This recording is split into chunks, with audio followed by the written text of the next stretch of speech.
What's up, folks? It's me, Rich, and I'm back again with another episode of BTC 2.0.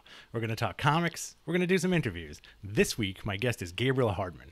I was very happy to get Gabriel on as a guest. He's one of my favorite writers and artists. And guess what, guys? He is also a storyboard artist and has probably worked on some of your favorite flicks over the last 20 years. Check it out. Hey, guys, welcome to the show. Gabriel Hardman. Gabriel, how are you today? I'm good. I'm happy to be here. Thank you. Listen, I really appreciate you coming on. I'm a fan of your work. Clearly, that's why you're here.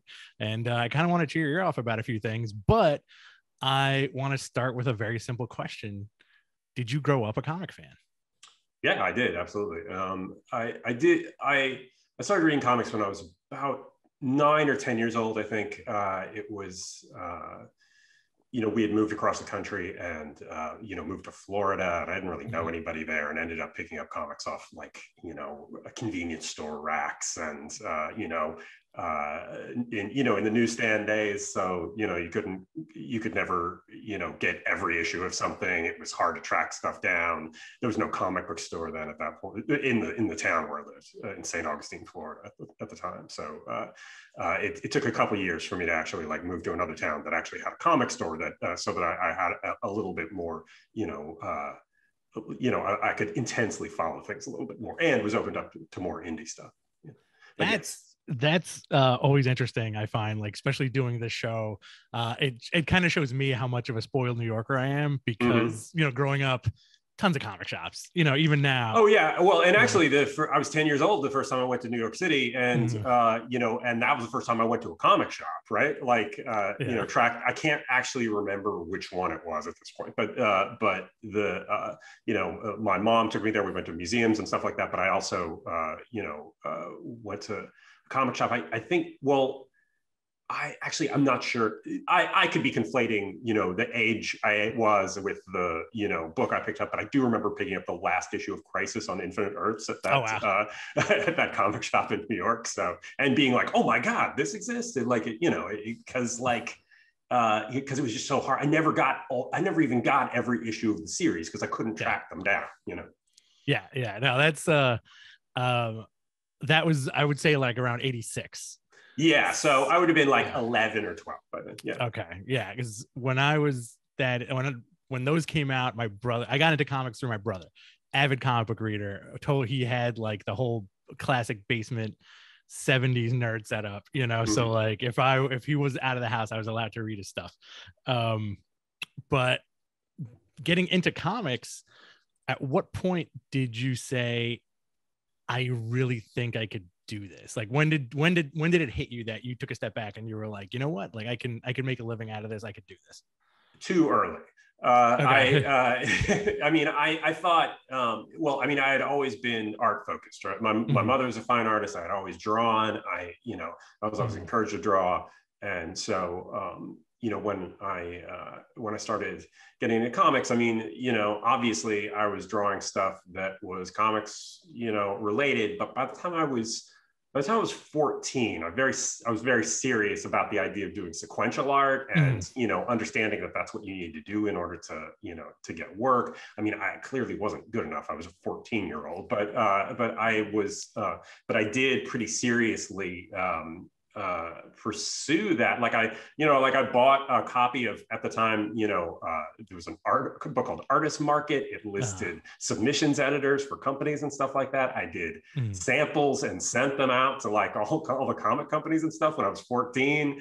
I didn't really get any response back except from Eclipse Comics at the time. Was one of the indie publishers. It was in Northern California. Actually, it was based in the town that I grew up in until I was 9, Guerneville, California, in Sonoma County, and then it moved to Forestville after that, I think.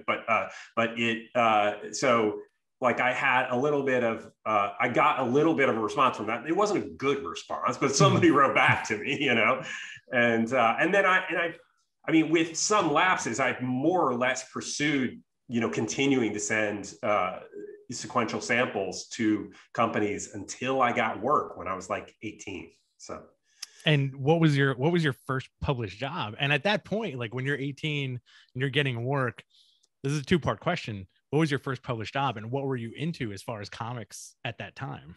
Well, when I was okay, so I mean, one of the weird parts of this is that I drew this stuff under a different name at the time, right? Okay. But like I find that pretty convenient now for separating out this very early part of my career that only lasted, like 3 or 4 years, from the more recent career. And but yeah, no, my first published work was War Machine #1 from Marvel Comics. It was like at the time of, it was comics boom. It was just on the verge of collapsing, like early 1994. But it was the first issue from Marvel Comics at the time, which just sold. It sold whatever 300,000 copies or something, and so so I got royalties from that. It was it was good. I mean, what was I into at the time? I was into Grant Morrison's Doom Patrol. I was into those kind of proto Vertigo books. I wasn't that even then. I mean, look, I love comics. I love the form of comics, but I'd a little bit gotten out of just being serially reading superhero comics. I wanted things that were kind of individual and stood apart, Yeah. So I think late 80s to like mid 90s sort of like indie kind of scene was very strong. There's like tons of books, like a lot of the Vertigo stuff that I feel like people haven't really gotten a chance to read, like apart from like, everybody thinks of Sandman right off the bat, but there was so much more like really oddball off kilter stuff that was going on in comics at the time. Yeah, absolutely. Well, and one of my favorites at the time was Ted McKeever, who did Metropole and these very indie books, and then he ended up for a while taking over Doom Patrol after the Morrison run. He was the artist on Doom Patrol for a while. I don't believe any of those books have been collected. I don't think any of that post Morrison Doom Patrol stuff has been collected. But I think maybe in older trades. It wasn't my favorite, I loved his work. I mean, I wasn't a huge fan of that run, but but I collected it for his work. And there was just there was a lot of a sense of, there was obviously this is a little after black and white boom stuff. I'm not sure, but there still was a sense that, in the direct market, there were a lot of choices for indie books, but then there was that bleed over into, into specifically the stuff DC was doing. And, and this is really just, people talk about Vertigo, but there was a lot of those books were not Vertigo books when they started. Vertigo as an imprint started after that, when there was this sort of clear direction. I think I actually was less interested in a lot of as Vertigo went along, I was less interested in it as a kind of imprint than I was in that kind of time when it was a little less codified what exactly a Vertigo book would be. I think that was when DC, correct me if I'm wrong here, I think right before that Vertigo boom was DC doing like the for mature readers stuff. Yes, that's the stuff that I liked. I mean, The Question in particular, right? Yeah, The Question, fantastic. Like I was a big fan of that. And this is connecting it with current work, and and I've done work for DC and stuff, and certainly pitched plenty of things, and I think there's a real it's not something that fans want to hear, but there's a real danger in pursuing doing new versions of characters that you loved when you were a kid, right, or you loved when you were younger, because it's because it can fool you into a place of not being critical enough about your work, I think. And I think that I feel like in some ways I've had more success, particularly with superhero stuff, to do things that it wasn't that I'm such a huge fan of this particular thing, because I'm probably a fan of it because somebody already did it really well, right? Like I'm a fan of that Question book because it's great, right? I mean, I don't need to recreate that Question book, like it already exists, so do you think that's a matter of almost like hubris, where it's like, I need to make my voice be heard on this? I mean, I think that's a slightly less kind way of putting it. I think there's also I think there's also the version where you're like, I want to be a part of it. I just want to live in that world. I want to, and since, and I've done some, some licensed books and had a lot of freedom with those. And a lot of that was about the feeling of wanting to live in that world, but still trying to be, kind of rigorous that you're really telling a story that's worth telling, not just, recreating your own fandom, So that's a good segue, because I wanted to ask you about Green Lantern Year One, and I think that's the perfect book to bring up while we're talking about this, because that was such a unique telling of that story. And I feel like, with the packaging of that Year One, whatever it was, or if it's still going on, I feel like it's still going on. Like, they just released like a Batman Volume 3 last year. That was like 4 years later or whatever. I mean, people get very hung up on the idea of the of imprints, and if you label something, then that's the overriding idea people have of it, that somehow they all fit together, that somehow they're related to each other, and they just aren't. These books weren't, right? I mean, and certainly.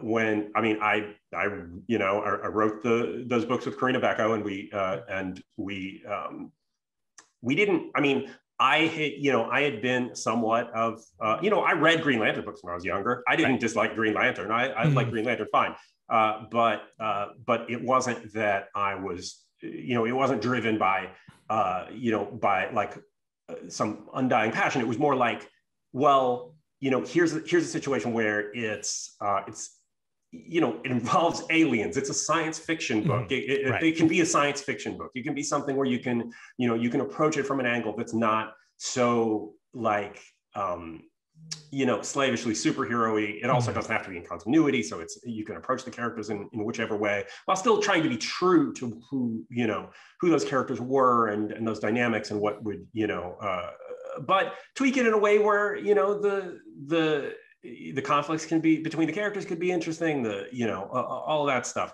but it wasn't, it had nothing to do with the other Earth One books, and but none of them had anything to do with each other anyway, honestly. When this all came out of here I'm gonna say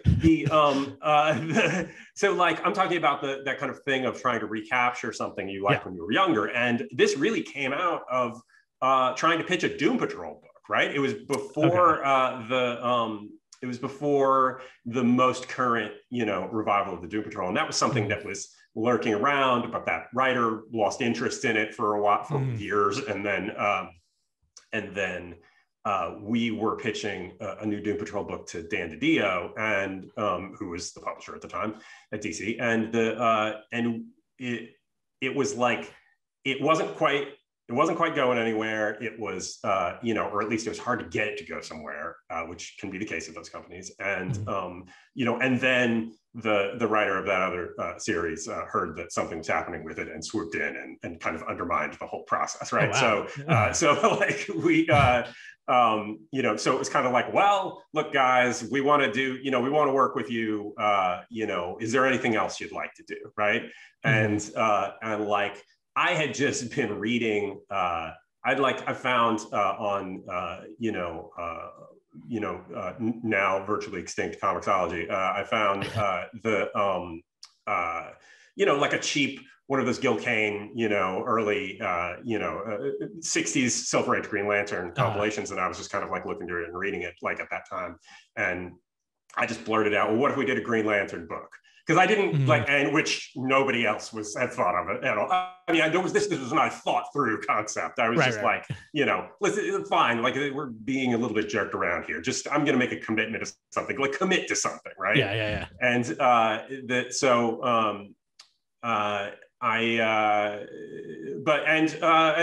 Dan was like, yeah, sure, okay, that sounds good. You could do a book that's kind of an in continuity one, or what if you did an Earth One, so you could just have more room to tell a story you want to tell. And it's like, okay, well, that sounds good. We pitched it, and that actually worked all very easily. But it wasn't but in that.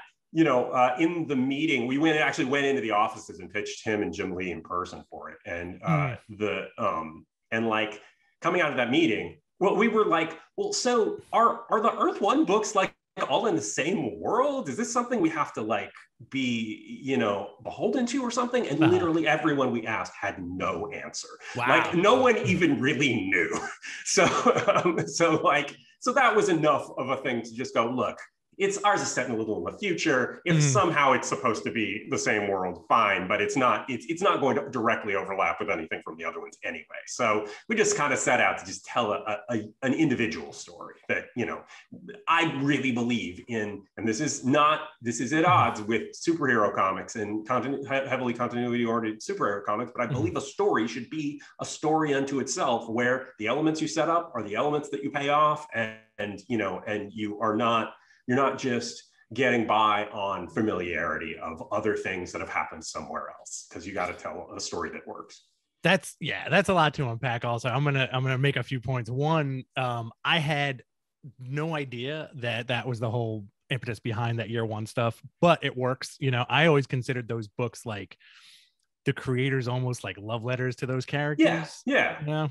Well, and certainly the ability to just go, hey, what do I like about this? And what can I, you know, and what elements of what I like about this can I use and, you know, and make work, and in an individual story that's telling the story from a different angle, and what, you know, but you're not beholden to every element of it the way that you are in, you know, in the continuity stuff, you know, and you're not retconning anything. You're not doing anything that, you know, you're just able to kind of like put together the elements you think would work the best. Yeah, you know, that's interesting too, because, you know, like you said, Didio said you'll have more room if it's just a separate thing, you know, which I think I consider that's a blessing. That's awesome. That's like an embarrassment of riches in like a certain regard. And I think also, like, I'll agree with you 100%, where I've been a lifelong comic fan. I'm also like a current comic book fan. I still buy all the superhero books, but I'm not that attached to a character that, you know, if a creative team leaves a book and I don't like the next team, I'm not picking up the book, you know? Well, it's just, I mean, it is, I'm not running down doing, you know, doing those in continuity books. That's really hard work. And you know, and I really respect it, but but just my storytelling sensibilities don't fit that. Right. And, and like, I do think you can tell great stories within, you know, continuity. You can do it in a way that, you know, doesn't, where you are, you know, where you're not using all of it as a crutch, you know, and, you know, and many people have told amazing stories that way, but it's just not, I do think that for me, as somebody who, you know, for basically for my entire adult life, I'm reading something because of who's making it, you know, and that's, you know, that's what interests me about it. Are there any standouts for you currently with anything that you're reading across like books, comics, graphic novels? I'm not going to have a good answer for this. I don't know if you know, but there's been this whole global pandemic going on, and you know, are you serious? And I've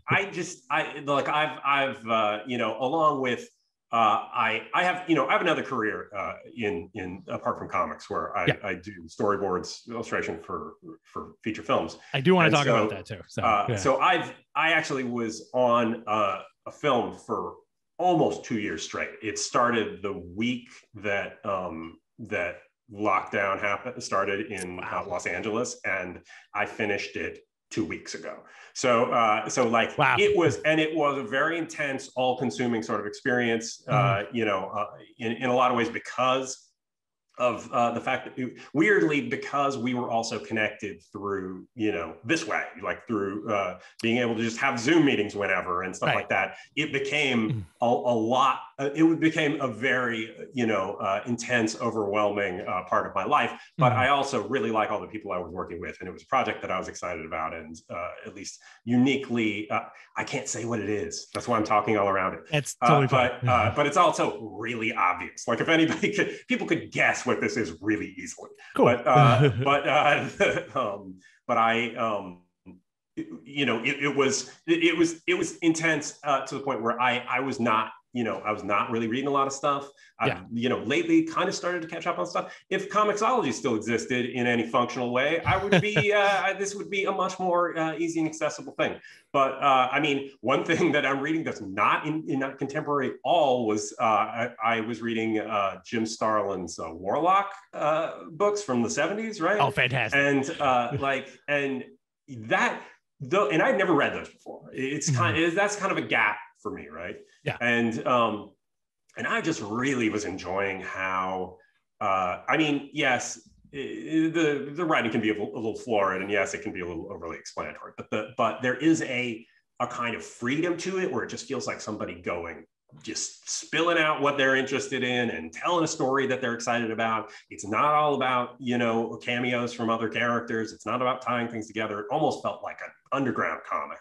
And I've been enjoying that. Yeah, those mid to late 70s, early 80s, like Cosmic Marvel is a world in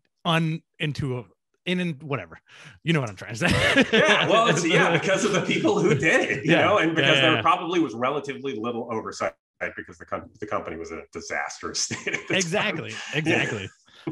So let's go back a little bit, and I did want to touch on your storyboard work, and I'm assuming for this last project you were storyboarding and working on the art team for whatever this production. I work with I work with the director. Like that's what I do. Okay. Like I do storyboards, so I work with the director, and and then obviously interface with production designer and visual effects, but also especially in this case editing, because editorial team, because we would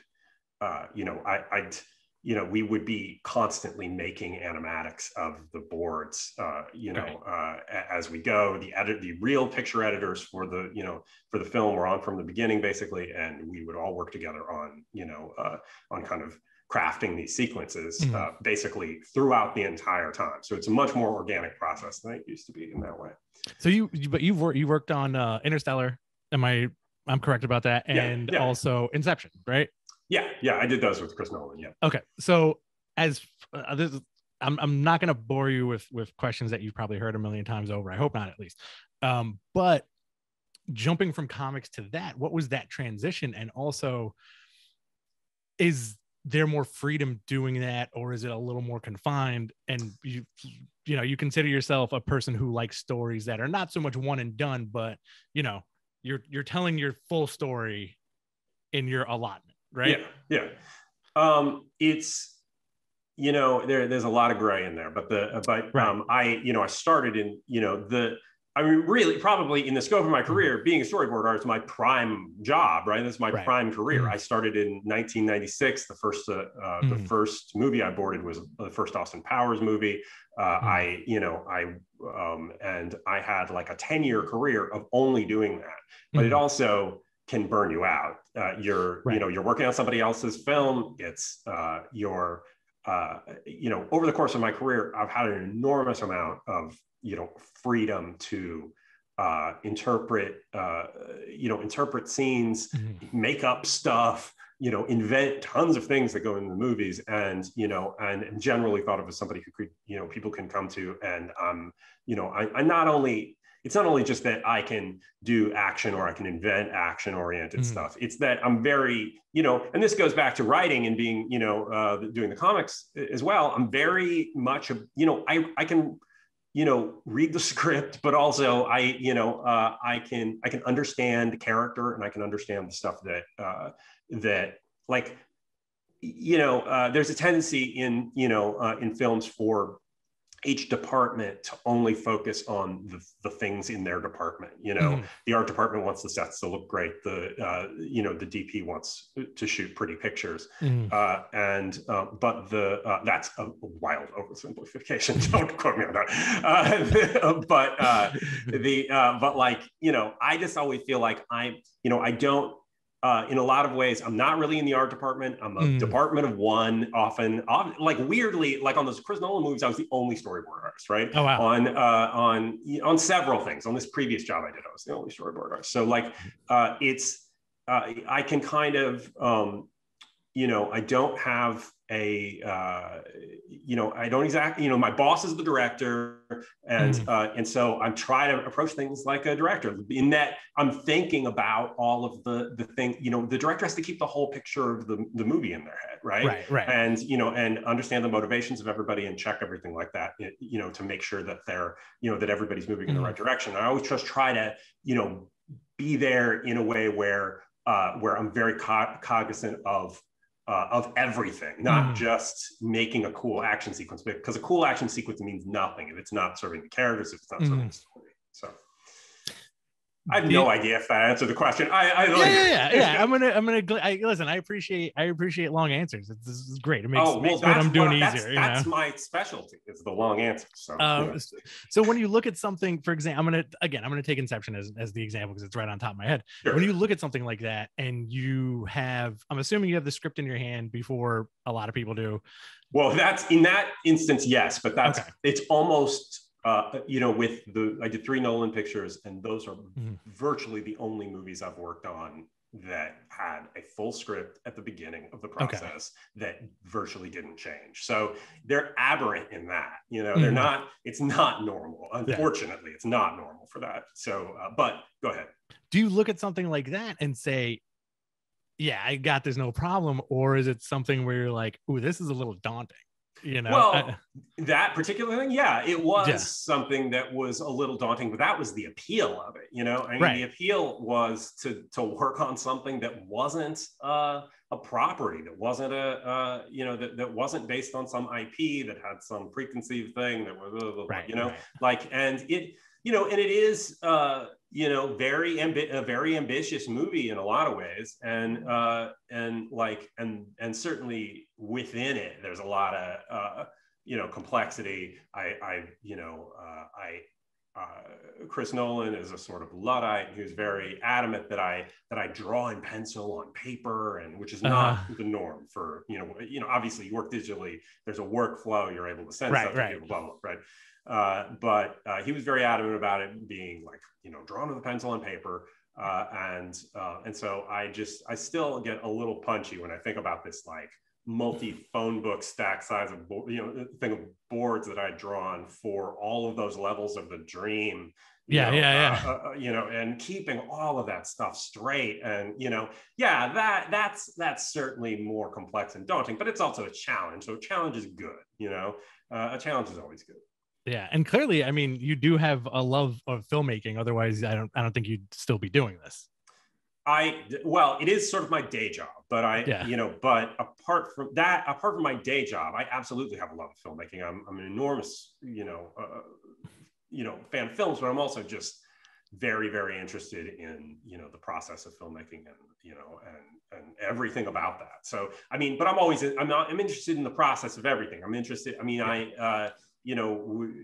back when I would, do comic conventions, it was always enormously frustrating that no one does just panels about the process of actually making the things that we make, as opposed to just what's Wolverine's favorite color or whatever, No, I agree with that 100%. I'm a big fan of process as well, but I think for the most part, I think process kind of just bores people, they just want to see because the they thing. Don't do it, but that doesn't mean that there wouldn't be people who would be interested. I mean, I think that probably the way that cons work, certainly is not the best form for it, but that doesn't mean that there aren't people who, who would be interested in the process of making stuff, and, because they'd be interested themselves or whatever.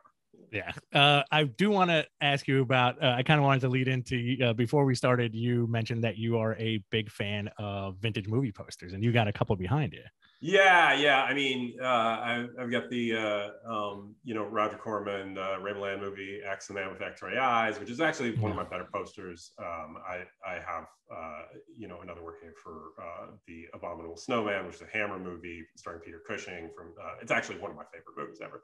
It's a sort of, obviously Abominable Snowman movie. But I have about 60 vintage posters. I mean, I kind of, this went from having a couple of them to, during the pandemic, this became a little bit of a problem, Oh, right? yeah. Where I, I was, I was bidding on heritage auctions. I was, I was deep into that whole thing for a little while there. Just, I mean, I needed something to keep me slightly sane during all of that, and so and I was working, so I focused on,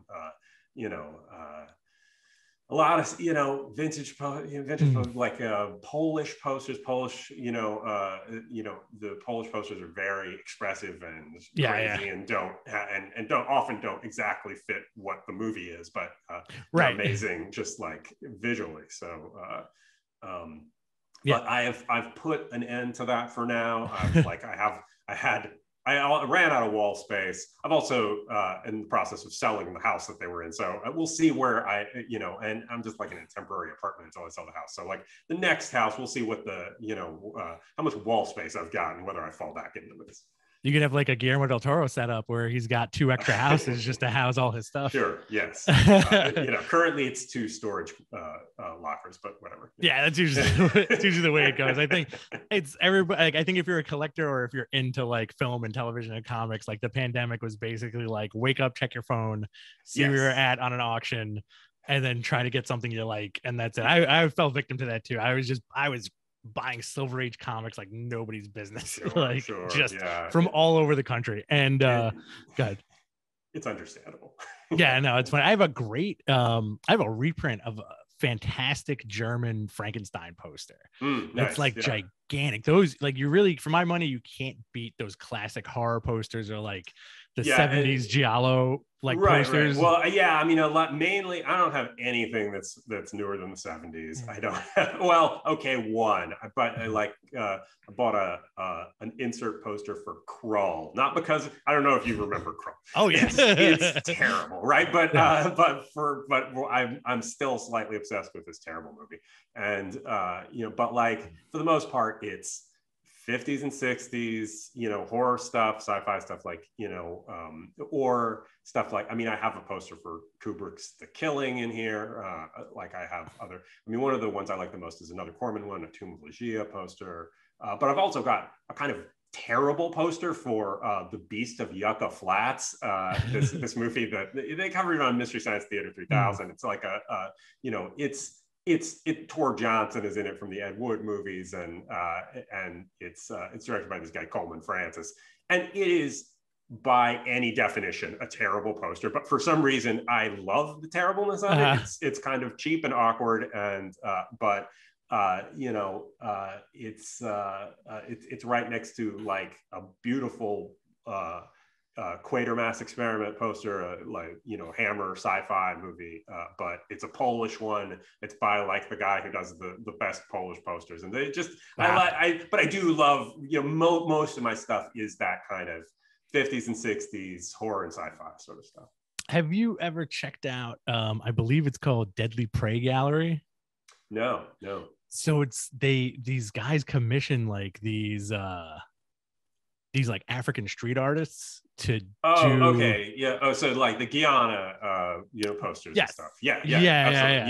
Actually, I do know this. I've seen a little bit of there's a documentary sort of in production about this, and I saw the kind of pitch trailer they did that covers a lot of this stuff. It's fascinating stuff.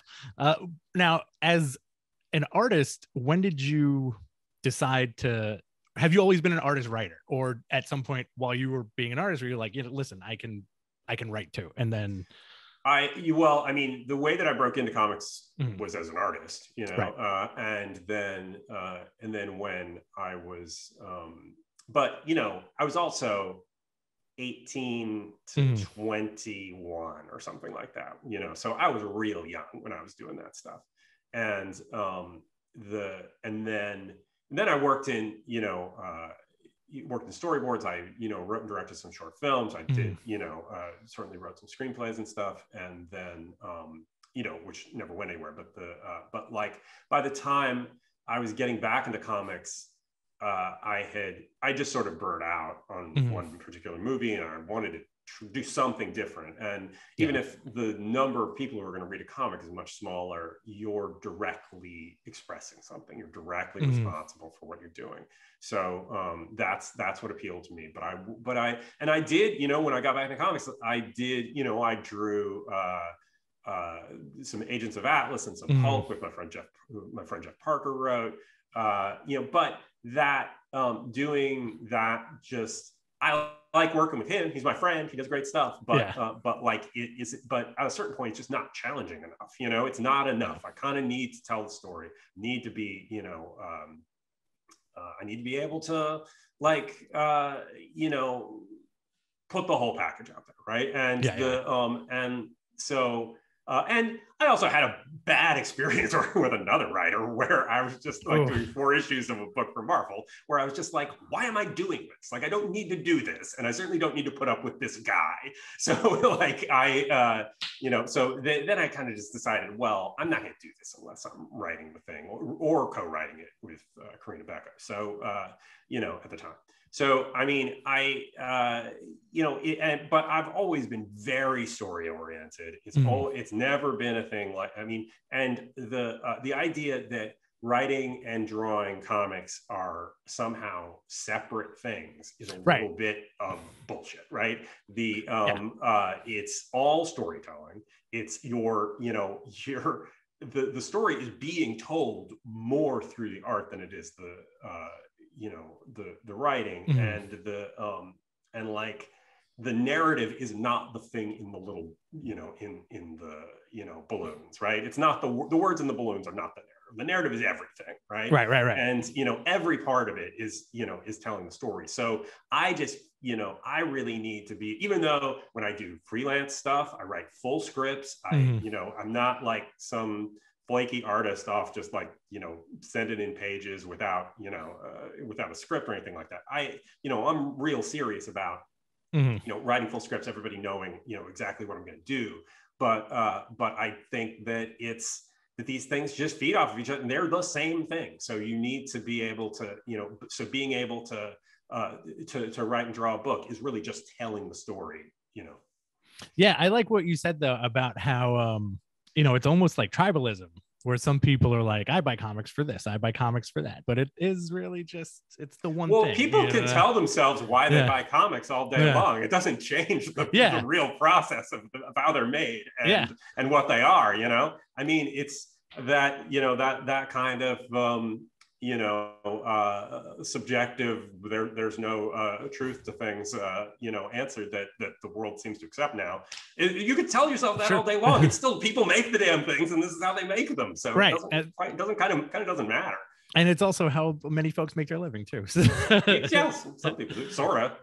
You know, like I'm always like, I think one of the most bizarre things that you see on like social media, and I say this a lot, is like, you know, when something new comes out, whether it's a comic or a film or like a piece of music, the amount of people that criticize it is mind blowing to me. You know? Well, I mean, but you have the, you know, like you're given, you know, you're given entree to do that. You know, people can say whatever they want. It's fine. But it also means that, like, I have it's hard to engage. I don't want to engage with that though. It doesn't do good. You know, like you're just, all you can do is try to do the best work you can and put it out there. People like it or people don't like it, but it's, but the process on the other side of the fence is the same either way. Yeah. When you were, let's say at the height of your comic book artistry, how many hours were you putting in a day? Well, I mean, I've always sort of balanced the comics out with the film work, right? I do, like, you know, I'll you know, for a few years there, I was doing, and it was never my intention to go back full time to, you know, to doing storyboards. This is just how things worked out with the pandemic and this particular project and all that stuff. But it's also the longest. I mean, I was on there for almost 2 years. It's the longest film I've ever worked on. Usually, I would do one, you know, 4, 5, 6 month film a year for a few years there, and then spend the rest of the time doing comics. So, you know, I'm, you know, if there's one thing I'm very capable of, it's you know, focusing and putting, you know, like doing the work, right? So I mean, the level of pressure you're under to deliver the work on films is very, very different from comics, even though there is an enormous amount of pressure in comics, obviously.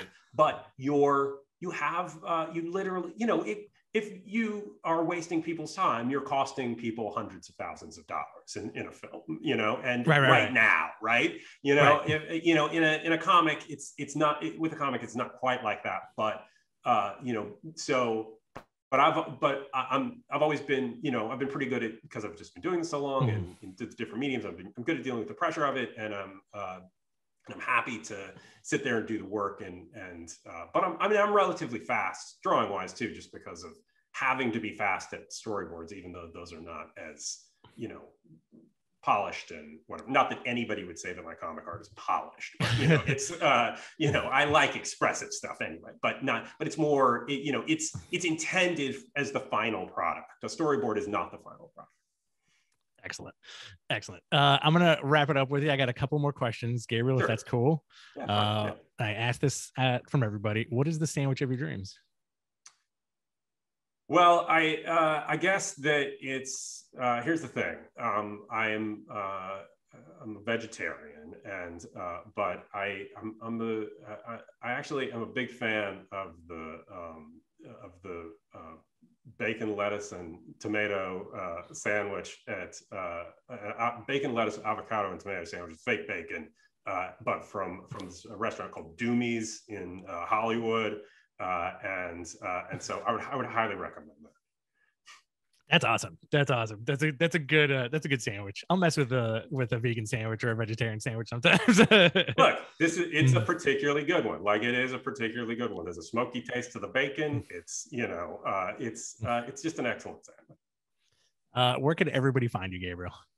I'm on Twitter at Gabriel Hardman, and you know, and Instagram, Gabriel Hardman Art.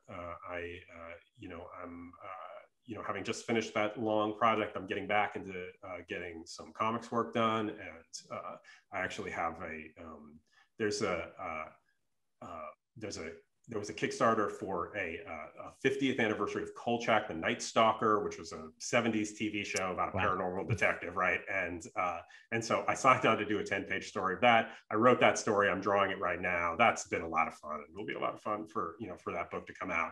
And then I have other, you know, other projects that are not announceable, but you know, but like you know, big personal graphic novel that's sort of a big sci-fi fantasy type thing, and some other projects that I can't announce yet, but you know, but I'm working on stuff. So, you know, and I may share this with the people of social media, you know, if they're lucky. Gabriel, thank you so much, man. That was awesome. I want to see all your stuff. I want to see you do more and more and more, but not to the point that you burn yourself out. But you know, I always look forward to your work. All right. Well, thank you very much. Thanks, man. As with all my guests, I can't thank them enough for coming on, taking the time out of their busy days to come on and chat with me. If you're a writer, an artist, or a creator, we all know how much work you put in. So I got to thank Gabriel again for taking the time out of his busy schedule to talk comics, art, and movies with me. That was a lot of fun. This week, go to your comic store.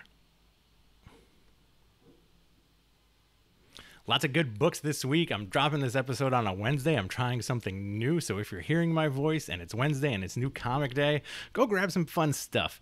Some good releases this week. We're getting Alien number 11.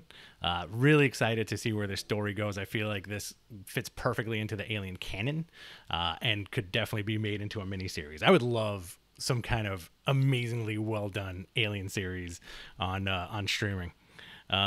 Knights of X number 1 coming out this week. I'm really loving the X universe, and I have been for the past couple of years. Punisher number 2 this week. Kind of like a rejiggering of the Punisher mythos and franchise in a certain regard. That first issue that came out was fantastic.